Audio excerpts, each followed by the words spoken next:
नमस्कार दोस्तों, अगर आप इस वीडियो को देख रहे हैं तो कहीं ना कहीं आपका 72nd बीपीएससी प्रीलिम्स का कट ऑफ क्लियर नहीं हुआ है, तभी आप इस वीडियो को देख रहे हैं। या फिर ऐसे बच्चे जो 72nd की तैयारी कर रहे हैं, फ्रेशर हैं, उनके लिए भी यह वीडियो लाभदायक है, क्योंकि आज के इस वीडियो में हम लोग चर्चा करने वाले हैं, बात करने वाले हैं कि आखिर 72nd बीपीएससी निकालने के लिए अप्रोच में हमको क्या बदलाव करना चाहिए और ऐसे क्या क्या कौन कौन से बदलाव हैं जिसको अभी हमको तुरंत के तुरंत कर लेना चाहिए। अगर आप इस चीज को नहीं करते हैं तो आप अपने कैरियर का 1 से 2 साल या 3 साल भी और बर्बाद कर सकते हैं। तो आइए हम लोग इन सारी चीजों को आज जस्टिफाई करेंगे, बात करेंगे, चर्चा करेंगे। और मैं आपको रिक्वेस्ट करूंगा, अपने अंदर सबसे पहले एक पेशेंस रखिए। पेशेंस सबसे पहले जरूरी चीज है। एक नोटबुक को रखिए, जो चीजें मैं बता रहा हूं उसको नोट डाउन करते रहिए। और मैं गारंटी देता हूं कि इस वीडियो के अंत तक जब आप आएंगे तो आपको अपने अंदर खुद ही सेंस ऑफ कॉन्फिडेंस फील होगा और आप इस एग्जाम को क्लियर करने का एक सही अप्रोच निकाल पाएंगे। अब आइए जरा हम देखते हैं कि आखिर ऐसी कौन सी चीज है जिसपे हमको काम करते हैं और जो हम गलतियां करते हैं और वो हमको नहीं करना है। तो सबसे पहली बात अगर हम बात करते हैं तो सबसे पहले हम करते हैं पीएचडी इन सब्जेक्ट्स। अब क्या होता है ये पीएचडी इन सब्जेक्ट्स? जैसे मान के चलिए कि कोई एक एस्पिरेंट है, उस एस्पिरेंट की बात अगर हम करते हैं तो जो भी हमारा मनपसंदीदा सब्जेक्ट है, जैसे फॉर एग्जाम्पल कि अगर मेरा बिहार स्पेशल, जैसे लेटर सपोज कि मेरा बिहार स्पेशल बहुत अच्छा है, तो ऑब्वियस सी बात है कि मुझे बिहार स्पेशल पढ़ने में बहुत मजा आएगा। लेकिन जनरली अगर देखा जाए बीपीएससी एस्पिरेंट्स क्या, तो उनका हिस्ट्री और पॉलिटी बहुत अच्छा है, तो दिन भर जो है हिस्ट्री पॉलिटी पे बहुत ज्यादा ध्यान करते हैं और पढ़ने लगते हैं। अब हिस्ट्री अथाह है, पॉलिटी में खोजिएगा खोदिएगा तो प्याज की छिलका की तरह छिलते रहिए छिलते रहिए छिलते रहिए, छिलाते रहेगा, अथाह है। अगर उनसे पूछ दिया जाए, अपने आप से आप पूछिए इस वीडियो को देखते समय, आप इकोनॉमिक्स पढ़ते हैं, तो आपका जवाब होगा कि इकोनॉमिक्स नहीं आता है इसलिए नहीं पढ़ते हैं एग्जाम में। तो अपने आप को आप बेवकूफ बना रहे हैं। सिलेबस अगर आयोग ने डिजाइन किया है, इकोनॉमिक्स को डाला है, ज्योग्राफी को डाला है, जनरल साइंस को डाला है, आप कैसे मतलब कि जनरल साइंस को नहीं पढ़ सकते आप नॉन साइंस बैकग्राउंड के, सिर्फ इसलिए कि आपको साइंस पसंद है। एग्जाम्पल आपको देते हैं, हम लोग ना, जैसे एग्जाम है, अभी एग्जाम आएगा, नोटिफिकेशन आएगा, देखिएगा करंट अफेयर्स पतली से मैगजीन आ जाएगी, सालाना मैगजीन आ जाएगी, हम लोग पढ़ना उसको शुरू कर देंगे, हाय तौबा मचा देंगे मचा देंगे। अभी करंट अफेयर्स नहीं पढ़ रहे हैं, बिहार स्पेशल लास्ट में पढ़ने लगे, हाय तौबा मचा देंगे, अभी बिहार स्पेशल नहीं पढ़ रहे हैं। तो आप कैसे उम्मीद कर सकते हैं कि आपका रिजल्ट हो? ये सुनने में हार्श लगता है, but this is the harsh reality. हमारा जो मनपसंदीदा सब्जेक्ट है, हम अपने आप को अकॉर्डिंगली खुद के हिसाब से सिलेबस को डिजाइन कराते हैं और अपनी तैयारी में अलग मंत्रमुग्ध होकर लग जाते हैं। तो कभी भी किसी भी सब्जेक्ट में कोई खासकर हिस्ट्री पॉलिटी का मुझे देखने को नजर आए कि बच्चे काफी ज्यादा इसकी तरफ आकर्षित होते हैं, पढ़ने में मजा आता है, जनरल लाइफ से जुड़ा है तो अच्छा लगता है, तो इसमें पीएचडी कर लेते हैं। इस चीज को अवॉइड करना है।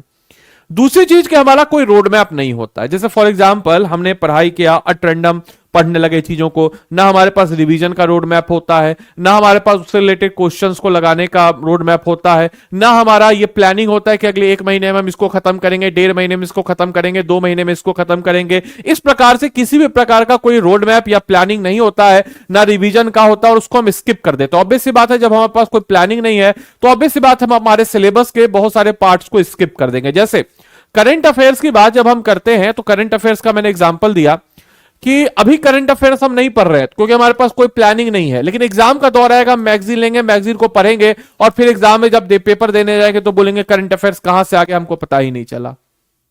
तो ये चीजें होती है। इसके अलावा कोई भी डिसिप्लिन नहीं, क्योंकि मैं आपको क्लियर बता देता हूं कि मोटिवेशन से सिविल सर्विस जैसे एग्जाम को निकाला नहीं, या कोई भी कॉम्पिटिटिव एग्जाम को निकाला नहीं जा सकता। मोटिवेशन आपको 1 दिन 2 दिन महीने भर चार्ज अप रखेगा, लेकिन अगर आप डिसिप्लिन है तभी आप इस एग्जाम को निकाल सकते हैं, क्योंकि इस एग्जाम का रास्ता जो है प्रीलिम्स और मेंस इंटरव्यू लगभग 1-1.5 साल का रास्ता आराम से लग जाता है। तो आपको काफी ज्यादा अपने अंदर एक पेशेंस रखना होगा, और जब तक आप पेशेंस नहीं रखेंगे आप इस एग्जाम को नहीं निकाल सकते हैं। तो आपको डिसिप्लिन में रहना जरूरी है। मोटिवेशन को मत कीजिए, डिसिप्लिन को रखिए, खुद का एक रूटीन बनाइए, खुद के सारी चीजों पे कीजिए, एक रोड मैप बनाइए, तभी आप इस एग्जाम को कर सकते हैं। और नो शॉर्टकट। अब होता क्या है, हम न्यूज़पेपर नहीं पढ़ेंगे, हम कोई रैंडम नोट्स उठा लेंगे, और रैंडम नोट जब हम उठा लेते हैं तो रैंडम नोट्स उठाने के बाद हमारा रिजल्ट भी रैंडम होता है, लक बाई चांस, हो गया तो हो गया, नहीं हुआ तो नहीं हुआ। तो ये सारी गलतियों को आपको नहीं करना है आने वाले वक्त में। इसके अलावा हम अगर बात करते हैं कि रैंडम एग्जाम, जैसे फॉर एग्जांपल कि एक और हम गलती करते हैं जो मुझे एस्पिरेंट में नजर आया है, ये हार्श रियलिटी में आपको बता रहा हूं कि कोई भी एग्जाम आया उस एग्जाम की तैयारी में लग गए। जैसे बीपीएससी का अगर हम तैयारी कर रहे हैं तो जो कोर कैंडिडेट है वो कोर कैंडिडेट बीपीएससी की तैयारी में लगा हुआ है। कोई भी एग्जाम आया हम उसके एग्जाम में लग गए।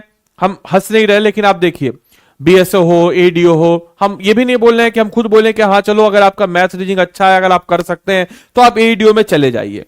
लेकिन एक वास्तविक सी बात है कि अगर आप सिविल सर्विस की तैयारी किए हैं पिछले साल भर, 1.5 साल, 2 साल से, और अगर आप सिविल सर्विस की तैयारी किए पिछले साल भर से, तो एडीओ जो है जो कि वनडे एग्जाम है, इसमें आपको एसएससी वाले बच्चे भी आएंगे और सिविल सर्विस वाले बच्चे आएंगे।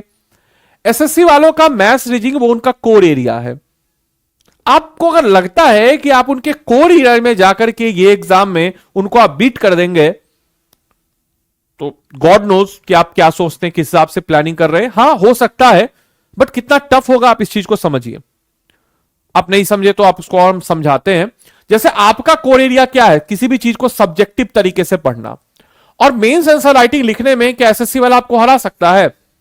आप भले ही इसके कच्चे खिलाड़ी हैं मेंस आंसर राइटिंग के, बट फिर भी एसएससी वाला आपको हरा सकता है क्या? नहीं हरा सकता है। तो वैसे ही आप उनके कोर एरिया में जाके आप उनको हरा सकना, ये अपने आप में चैलेंजिंग अगर कर सकते हैं तो सही है। तो हम रैंडम ऐसे एग्जामों की तरफ झुकाव जो हमारा होता है ना, वो भी हमारे डिस्ट्रैक्शन का कारण होता है। यूट्यूब पे बहुत सारे एडवाइसेस मिलते हैं, मतलब कि या कहीं पे भी आपके दोस्त वहीं में बहुत सारे एडवाइस देंगे क्या ये सब्जेक्ट मत पढ़ो, इकोनॉमिक्स मत पढ़ो, इससे नहीं आता अच्छे से, मिडाबिल को डिस्क्रिप्टिव तरीके से अच्छे से मत पढ़ो, मिडाबिल से प्रीलिम्स में आता है, ये टॉपिक कर लो, एंशिएंट में सिर्फ ये टॉपिक आता है, इसको कर लो, बाकी एंशिएंट को कवर अप मत करो, फिजिकल ज्योग्राफी काहे पढ़ रहे हो, एक क्वेश्चन आता है छोड़ देना उसको। तो इस टाइप के रैंडम थॉट्स एडवाइस जो आपको मिलते हैं, चाहे आपके दोस्त महीम से मिले या यूट्यूब पे कहीं से भी किसी से मिले, उसको मत लीजिए। सिलेबस दिया है, सिलेबस को अच्छे से कीजिए। विदाउट कॉन्सेप्ट आप कुछ नहीं कर सकते। आपको पूरा सिलेबस करना है, नॉन नेगोशिएबल, आपको करना ही पड़ेगा।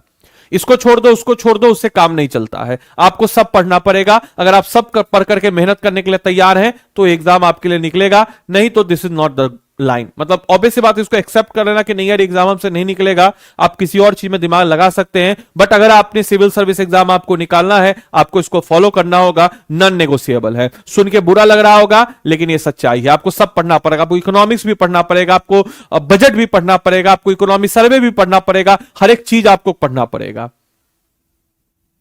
अब अगला जो आता है मेंस का, एक और मिसकंसेप्शन देखा है कि मेंस में बच्चे जो होते हैं उनको आप देखते हुए बोलते हुए सुनेगा फर्स्ट डे से आंसर राइटिंग लिखते हैं विदाउट कंटेंट। आपने पढ़ा नहीं है, आप कैसे लिखिएगा? आपके पास कंटेंट नहीं, सीधा आंसर राइटिंग लिख दीजिएगा। और आप उम्मीद कर रहे हैं जो बच्चे के पास कंटेंट है और वो आंसर राइटिंग लिख रहा है, आप उससे कंपीट कीजिएगा? क्या ये पॉसिबल है? खुद से सोचिए, रियलाइज कीजिए। Self realisation is the best thing. आप रियलाइज कीजिए, अगर आप इस वीडियो को देख रहे हैं, आप रियलाइज कीजिए क्या ये पॉसिबल है कि आपके पास कंटेंट नहीं है, आप डे 1 से आंसर राइटिंग लिखना शुरू कर दिए। बच्चे कंटेंट को इकट्ठा कीजिए, कंटेंट को समझिए, कंटेंट को बुझिए। बिना कंटेंट को जाने आप कैसे लिख लीजिएगा आंसर राइटिंग? प्रीलिम्स में खासकर ये आपको कई बार देखने को नजर आया। एक और मिसकंसेप्शन है, जो ये ऐसे मैं नहीं बता रहा हूं, ये आपको पता है, जो भी कहानियां मैंने बताई आप पे से किसी ने से बच्चे की एक ने एक कहानी से रिलेट करेगा। जो बच्चा, एक और कहानी बता रहा हूं, सारे बच्चों से बात करके है, जो बच्चा का 3-4 बार प्रीलिम्स दे रहा है, नहीं हो रहा है, उस बच्चा से पूछिए काहे नहीं हो रहा है, तो बोलेगा कि प्रीलिम्स नहीं हो रहा है, मेंस हमारा तैयार है अच्छे से। ये मिसकंसेप्शन है, सबसे बड़ा मिसकंसेप्शन है। जो आज तक कभी मेंस नहीं दिया और उसका 2 बार 3 बार से प्रीलिम्स नहीं हो रहा, तो उसको लग रहा है कि उसका मेंस तैयार है, बट ये मिसकंसेप्शन है। आप किसी कोचिंग का टेस्ट सीरीज बना लेना, कोई क्लास कर लेने से मेंस तैयार नहीं होता है। आपके पास खुद का नोट्स होना चाहिए, GS1 का, GS2 का और एसए का, खुद के हाथों से लिखा गया, और तब आपका पूरा सिलेबस कवर होगा, उस दिन आपका मेंस तैयार। अगर आपके पास नोट्स नहीं है और आप इस भ्रम में हैं, तो अपने आप को आप बेवकूफ बना रहे हैं, और कोई बात नहीं है।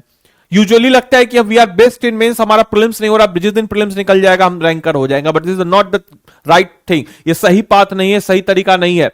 आप अंडरमाइन कर रहे हैं अदर्स को। आपको यकीन ना हो, आपको एक टॉपिक लीजिए, उस टॉपिक पे लिखिए अपना आंसर, और उसी टॉपिक पे बहुत सारे वेबसाइट्स हैं, हमारे भी वेबसाइट्स, उसमें टॉपर्स के कॉपी को देखिए, टॉपर्स के कॉपी को देखिए, और आप जो लिखे, आप पता ही नहीं कि जैसे प्रीलिम्स है, प्रीलिम्स में अपने आप को अंडरमाइन इसलिए कर पाते हैं क्योंकि देखिए प्रीलिम्स में क्वेश्चन नंबर है तो क्वेश्चन का आंसर ए होगा, तो आपको आ गया तो मतलब आपको आता है, जिसको नहीं आता है उसको बी लगा दे, उसका गलत है। लेकिन मेंस में कोई आपको मेजर करने का पैमाना ही नहीं है। आप लिखे हैं, वो भी लिखा है, आपको लग रहा है कि आप अच्छा लिखे हैं, ये कौन बताएगा कि आप खराब लिखे हैं?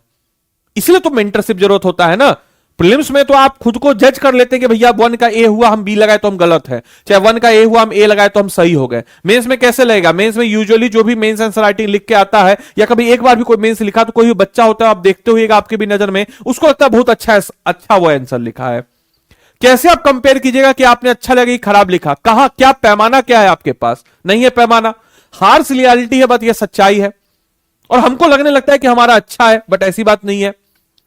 सेम थिंग, जो पहले होना चाहिए वो पहले करो। जैसे फॉर एग्जाम्पल कि जो चीज पहले होना चाहिए, जैसे पढ़ाई का क्या तरीका है कि जैसे एग्जाम्पल के तौर पे आप ही हैं, आप ही पहले क्लास 1 में गए, फिर 2 में गए, फिर 3 में गए, फिर 4 में गए, सो ऑन, फिर 10 किए, फिर 12th किए, फिर अंडर ग्रेजुएट किए, फिर आप आगे जाकर के पोस्ट ग्रेजुएट करेंगे तो आप कहलाएंगे ग्रेजुएट, राइट? एक पैमाना होता है।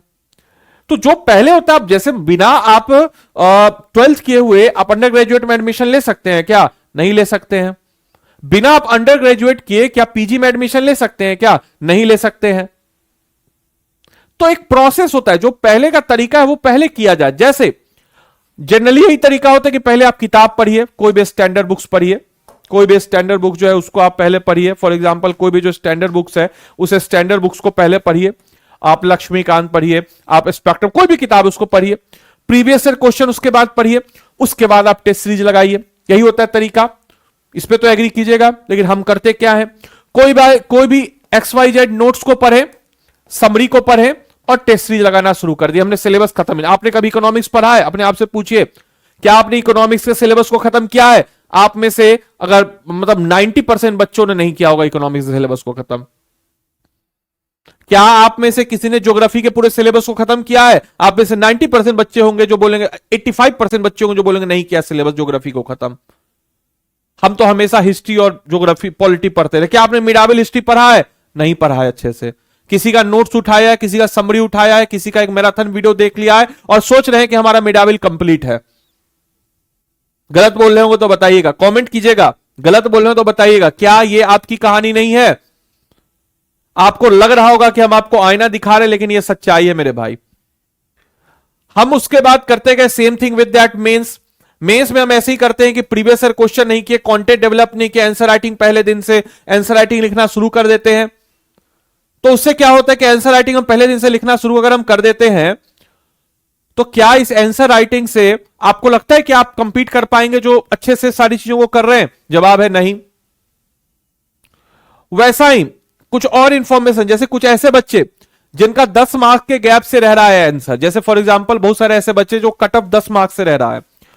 तो देखिए, कोई भी एग्जाम को प्रीलिम्स पॉइंट ऑफ व्यू से अगर हम देखते हैं तो उसको क्लियर करने का 2 तरीका होता है। एक होता है नॉलेज बेस, एक होता है आपका प्रेशर बेस। अगर मान लीजिए आपका 10 नंबर से सिर्फ उनके लिए, जिनका 10 नंबर से एग्जाम नहीं हुआ, ये सिर्फ उनके लिए है। नॉलेज बेस कहने का मतलब यह हुआ कि अगर आपका 10 नंबर से नहीं हो रहा है तो इट मींस कि आप में नॉलेज की कमी नहीं, नॉलेज है आप में। आप कहां प्रॉब्लम कर रहे हो? तो प्रेशर को नहीं झेल पा रहे, आप सिली मिस्टेक्स कर रहे हैं। लगाना था 1 का ए, आपने गलती से ओमार पे बी लगा दिया। अगर मान के चलिए स्टैंडर्ड बुक जैसे बिहार इकोनॉमी सर्वे, स्पेक्ट्रम, लक्ष्मीकांत, या जो स्टैंडर्ड बुक्स है जो सब पढ़ता है, वहां से क्वेश्चन आ रहा है, उस क्वेश्चन को गलत कर रहे हैं, तो बहुत बड़ा ब्लंडर इसको कह सकते हैं। आपने पढ़ा ही नहीं, आपने कोई XYZ नोट्स बना लिया। हम किसी नोट्स को बनाते हैं, नोट्स क्या है कि भाई ये स्टेप होता है बुक्स प्रीवियस ईयर क्वेश्चन, उसके बाद आप किसी का रैंडम समरी नोट्स दिखाओ। किसी का क्यों देखिए, अपना बनाइए। ये कहीं से भी किसी ने नोट्स बनाया तो उसके हिसाब से जो सही लगा उसको किया, उसने किताब को पढ़ के। हम लोग भी आप लोग को जो क्रक्स नोट देते हैं या जो हम क्लास में आपको बढ़ाते हैं, अच्छे से समझाते हैं, बताते हैं, तो हम क्या करते हैं, जो उसका क्रक्स वही बताते हैं ना। क्रक्स बताने के बाद आपको पढ़ना तो खुद से पड़ेगा ना, एक एक लाइन तो कोई नहीं ना पढ़ाएगा आपको। समझना चीजों को ना, टीचर ही है, हम लोग ही आपको नोट्स देते हैं, हैंड रिटन नोट्स आपसे बनवाते हैं, वो नोट्स हुआ आपका। लेकिन उसके बाद आपको एक बार रीडिंग जरूर करना चाहिए और उसमें जो एडिशनल आपको किताब से लगे उसको वहां पे लिखना चाहिए साइड में करके। ये असली तरीका होता है। जो आप फॉलो कर रहे हैं आज तक वो नहीं है सही तरीका। ऐसा ही कुछ वाइल्ड ट्रिक्स कई बार सुनते हुएगा कि अरे बीपीएससी में जो सबसे लंबा वाला ऑप्शन उसको टिक कर दीजिए सही हो जाएगा। इस चक्कर में गलतियां करते हैं हम लोग। कई बार ये सब चला गया पैटर्न, 67वीं तक था, चला गया।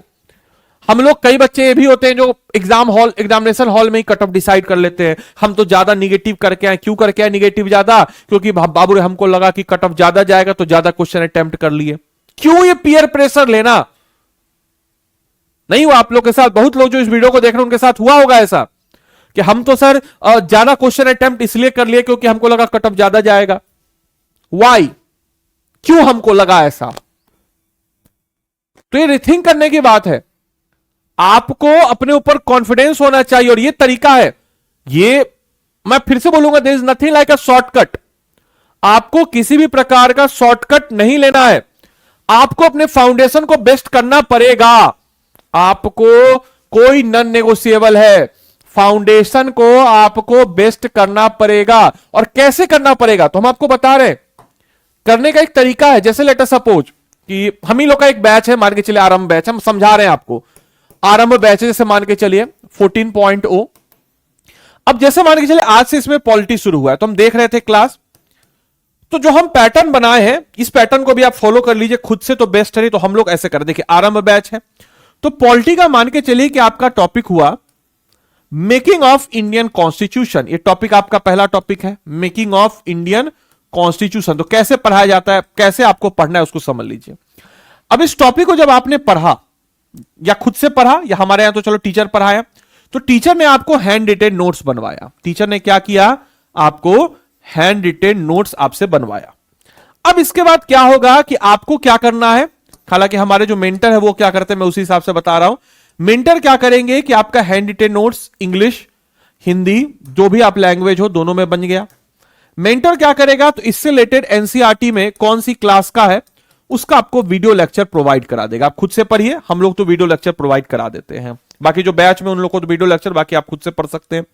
इसके बाद मेंटर क्या करेगा तो इससे रिलेटेड आपको एक ओल्ड वीडियो देगा जो कि डिस्क्रिप्टिव फॉर्म में हो ताकि आपका एक और डायमेंशन बढ़े। इसके बाद क्या करेगा इस टॉपिक से रिलेटेड आपको बुक्स का ये पेज बता देगा। ये बुक्स है लक्ष्मीकांत का, ये पेज है, इसको पढ़ लीजिए। और 7 किताब का सेट हम लोग जो स्पेसिफिकली बीपीएससी के लिए जिसमें बिहार सेंट्रिक भी अप्रोच इससे होगा उसको आपको प्रोवाइड करेंगे। और वो एक जगह आप उसका पॉलिटी का ये पेज आप पढ़ लीजिएगा, ठीक। उसके बाद क्या करेगा ये मेंटोर कि आपको इस टॉपिक्स का क्रक्स नोट्स दे देगा, ठीक है। अब क्रक्स नोट देने के बाद जब इतना आप पढ़ लिए उसके बाद ये मेंटर क्या करेगा कि आपको एमसीक्यू क्वेश्चन का एक सेट देगा, या आप कहीं से भी लगा सकते हैं जो प्रीवियस ईयर क्वेश्चन और मॉडल क्वेश्चन पे आधारित हो। आपने उसको लगा लिया, आपको एक सेंस ऑफ कॉन्फिडेंस आ गया। अब इसके बाद इसी टॉपिक का ये तरीका है, थोड़ा लंबा तरीका लेकिन यही सही तरीका है। इसी टॉपिक का मेंस का प्रीवियस ईयर क्वेश्चन या model question with model answer आपको मिलेगा। आपने इस क्वेश्चन को देखा, एनालाइज किया, उसके आंसर को आपने लिखा, उसके आंसर को आपको मॉडल आंसर मिला, आपने उसके आंसर को लिखा। अब ये मेंटर आपके आंसर को चेक करेगा। पहला राउंड, दूसरा राउंड में आपको जब आपके आंसर चेक हो गया, स्वाभाविक रूप से पहली बार में आप उतना अच्छा लिखेंगे नहीं, दूसरी बार आप देंगे तो फैकल्टी का मेंटरशिप, जैसे फॉर एग्जांपल इस बैच में जो बच्चा आदि लाइव कोड लगाया होगा उसको मेरी तरफ से फैकल्टी मेंटरशिप मिलेगा, इस नंबर आप करा लीजिएगा। तो हम अब चेक करके देंगे और इस प्रकार से दोस्तों तब जाकर के आपका ये मेकिंग ऑफ इंडियन कॉन्स्टिट्यूशन का प्रीलिम्स और मेंस का टॉपिक अच्छे तरीके से तैयार होगा। और इसी को हम कहते हैं इंटीग्रेटेड अप्रोच। और इसी इंटीग्रेटेड अप्रोच से बीपीएससी के जो 750 प्लस टॉपिक्स हैं, चाहे छोटे हो या बड़े हो, सारे 700 प्लस टॉपिक चाहे छोटे या बड़े हैं, इनको हम लोग 1100 प्लस घंटे की लाइव क्लासेस में कवर अप कराएंगे। और ये आप खुद से कर पा रहे तो बेस्ट है। इसके अलावा अगर हम बात करते हैं, ये तरीका है, आपको 2 मंथ्स का डेडिकेटेड प्रीलिम्स का क्रैश कोर्स मिलेगा जो लास्ट में, क्योंकि अब देखिए एक और बच्चा गलती करता है कि जैसे अभी से, आज जैसे मान के चलिए कि 24 नवंबर है तो अभी से बच्चा लग जाएगा प्रीलिम्स में। अरे मेरे भाई, प्रीलिम्स के लिए आपको लास्ट के 2-3 महीने पढ़ना होगा, क्योंकि प्रीलिम्स है, फैक्चुअल है, उसका लंबे समय तक कैरी नहीं कर सकते। आपको लास्ट के 2-3 महीने में 6 घंटा 8 घंटा समय देना होगा प्रीलिम्स के लिए। अभी से आपको एक सब्जेक्टिव नॉलेज, बिना वही वाली चीज फिर वही चीज करेंगे, हम किताब को पढ़े नहीं, हम चले गए उसमें प्रीलिम्स का उसमें फूट में चले गए। टारगेट 100% आपका आ जाएगा, आराम से आएगा, मुश्किल नहीं है। सिर्फ ये अप्रोच आपको कवर अप करना, ये अप्रोच अगर आप कवर अप कर लिए तो बेस्ट है। ये अप्रोच जो हम आपको अभी बताए, this is the thing, this is the तरीका, इसी अप्रोच से आप कर सकते हैं एग्जाम को क्लियर। या फिर अगर मान के चलिए आप खुद से कर रहे हैं तो बेस्ट है, नहीं खुद से कर पा रहे, एक नंबर लिख देते हैं 9289996924। इस नंबर पे कॉल कीजिएगा, बोल दीजिएगा कि हमको आदित्य सर का मेंटरशिप चाहिए, आदित्य सर का मेंटरशिप चाहिए, फ्री मेंटरशिप इस बैच के साथ है। और बोल दीजिएगा, बाद में मत बोलेगा हमको आदित्य सर का मेंटरशिप चाहिए बैच में, बोल दीजिएगा क्लियर कर करके, और आपको मिल जाएगा। इस प्रकार से हम आपको एक एक टॉपिक करा देंगे, राइट। 9289996924। अगर आप खुद से करना चाहें, देखिए ये हमारे पास कोर्स है, अगर आप खुद से करना चाहें तो बेस्ट है, नहीं खुद से अगर करना चाहें तो भाई ये पेड बैच है, इस पेड बैच में इनरोल कर लीजिएगा। और पेड बैच में अगर आप खुद से इनरोल करना चाहते हैं तो कैसे कर सकते हैं, तो स्टडी IQ के ऐप या वेबसाइट पे चले जाएंगे, बिहार पे चले जाएंगे, RM 14.0 पे जाएंगे, यहां पे बाई नाउ पे जाएंगे। बाई नाउ पे जाने के बाद अगर हम बात करते हैं तो यहां पर आदि लाइव लगा देंगे, और आदि लाइव कोड को लगा करके यह फी जो है देखिए कम भी हो गया 11,999। आप इसमें इनरोल कर सकते हैं, सारा फीचर्स आपको जो मैंने बताया मिल जाएगा। 9289996924 इस नंबर पे आप कॉल करके हमारे पेड कोर्स से जुड़े हुए सारी जानकारियों को प्राप्त कर सकते हैं। तो चलिए मिलते हैं अगले सेशन में, तब तक के लिए bye bye, take care, thank you and thanks for watching this session.